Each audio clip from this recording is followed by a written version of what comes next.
सुन समय के लिए और प्रभु के चरणों में बैठ करके चंद समय प्रार्थना करने के लिए प्रभु ने हमें सहायता की, इसलिए प्रभु को धन्यवाद देता है।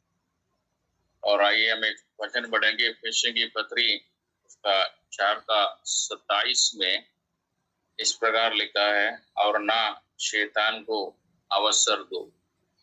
एक ही छोटा सा एक शब्द है, वहां पर पौलुस ने एफेसियों की कलीसियाओं को और इस प्रकार लिखा हुआ है, और ना शैतान को अवसर ना दो।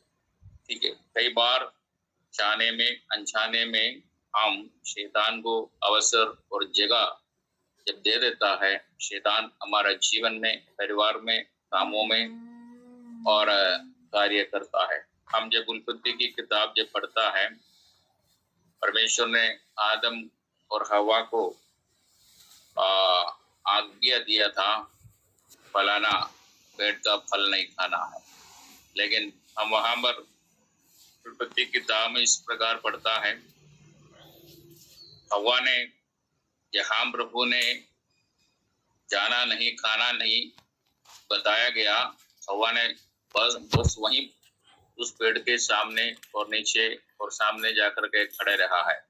शैतान को अवसर हवा ने दिया गया है। हम वहां पर पढ़ता है, अवसर देने के कारण शैतान जीवन के अंदर कार्य किया है, सारे कहानियां जानता है। और वहां से लेकर के आज तक हम इतिहास को, मसीहत के इतिहास को पढ़ता है, हम इस बात को हम देखता है, और परमेश्वर के लोग शैतान को अवसर देने के कारण, जगह देने के कारण कई बार वो हमारे जीवन में अटैक किया जाता है। तो जाने में अनजाने में हम शैतान को अवसर ना दो। और एफेसियों की पत्री उसकी 6वां अध्याय का 6:11 में पौलुस इस प्रकार बताया जाता है, परमेश्वर के सारे हथियार बांध लो कि तुम शैतान की युक्तियों को सामने खड़े रह सके। यहाँ पर लिखा है, परमेश्वर ने कहा परमेश्वर की सारे हथियारों को बांध लो है। यहाँ पर ऐसा नहीं लिखा है हथियारों को बांध लो, चाहे सारे हथियारों को बांध लो, क्योंकि शैतान के पास में कई प्रकार का युक्तियां हैं। एक मॉडल, एक तरीका नहीं है, कई प्रकार का तरीका है।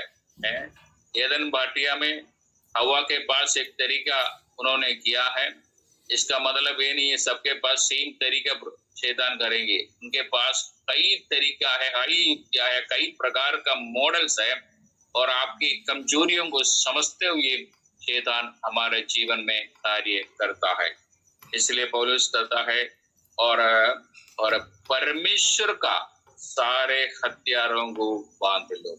ये कई बार हम अपने हथियारों को बांध लेता है, अपना तरीका अपनाता है, और हम खुद सोचता है हमारे अंदर शक्ति है, सामर्थ्य है, और इसके ऊपर लड़ने के लिए पर वचन बताता है परमेश्वर की सारे हथियारों को बांध लो।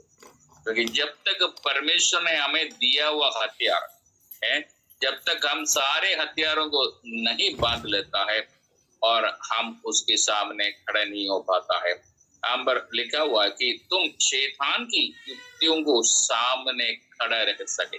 ठीक है, शैतान की सामने, उनकी युक्तियों के सामने, उनकी योजनाओं के सामने, उनकी चालों के सामने खड़े रहने के लिए हमें वचन में दिया हुआ उस हथियारों को हमें बांधना है। क्योंकि शैतान आत्मा है, और उस आत्मा के साथ में हमें लड़ने के लिए, खड़े रहने के लिए परमेश्वर का ही हथियार की जरूरत है। हमें जाने में अनजाने में हम उनके सामने, उनकी जगह में हम खड़े भी नहीं रहना है, उससे हम हमेशा शैतान से दूर रहना है, परमेश्वर के निकट रहना है। परमेश्वर के निकट हमें रहना है और शैतान से हमें दूर रहना है। पौलुस कहता है शैतान से आप भाग जाओ, उसके पास में भी नहीं जाना, बल्कि हम परमेश्वर के पास रहना है, उसकी परमेश्वर की इच्छाओं में हमें चलना है। वचन के अंदर जो शैतान से लड़ने के लिए जो हथियार दिया हुआ, उस हथियार हमारे जीवन में प्रतिदिन होना चाहिए, ताकि उनके सामने हम जीवंत जीवन बिताने के लिए हमें प्रभु सहायता करेंगे। हमें मालूम है जब शैतान यीशु मसीह के पास में आया था, परमेश्वर ने और परमेश्वर के वचन को इस्तेमाल किया था। उस वचन को इस्तेमाल करते हुए और शैतान को जीवन से और शैतान को वहां से भगा दिया गया। तो शैतान को लड़ने के लिए परमेश्वर ने दिया हुआ वचन और परमेश्वर ने दिया हुआ हथियारों को ही हमें इस्तेमाल करना है। हमारे बुद्धि के अनुसार, हमारे चिंताओं के अनुसार, हमारे ज्ञान के अनुसार हम हथियार इस्तेमाल मत करें, और बल्कि वचन जैसे बताया जाता है वैसा ही हमें जीना भी रहना है, ताकि उसकी युक्ति के ऊपर हम जय पा सके।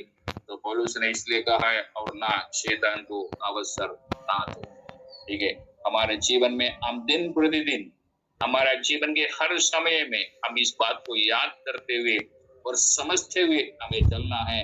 उसको किसी भी रीति में हमारे जीवन के अंदर, हमारे घर के अंदर, परिवार के अंदर, हमारे बच्चों के अंदर किसी भी रीति में उसको अवसर नहीं देना, उसको जगह नहीं देना।